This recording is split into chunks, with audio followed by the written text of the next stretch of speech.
सोने के कलशवा माड़वा बीचे चमकेला पुरहर बिहानी छावा चमुख दीपक जरेला मन डफवा में लाल सतरंगिया बिछाए लाल सतरंगिया बिछाए माड़वा में उतारे दशरथ के नंदलाल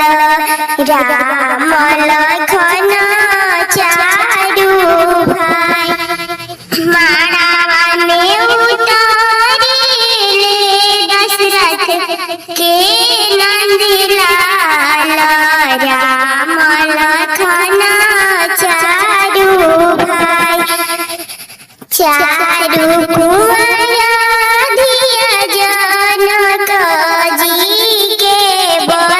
बैठेली नौआ करेली गेठ जोर पहिला में सीता जी के होखे लाहो बियाहवा हो श्री रघुनाथ जी के साथ दूसरे में मिला जी के होखे ला बियाहवा हो दूल्हा लखन जी के साथ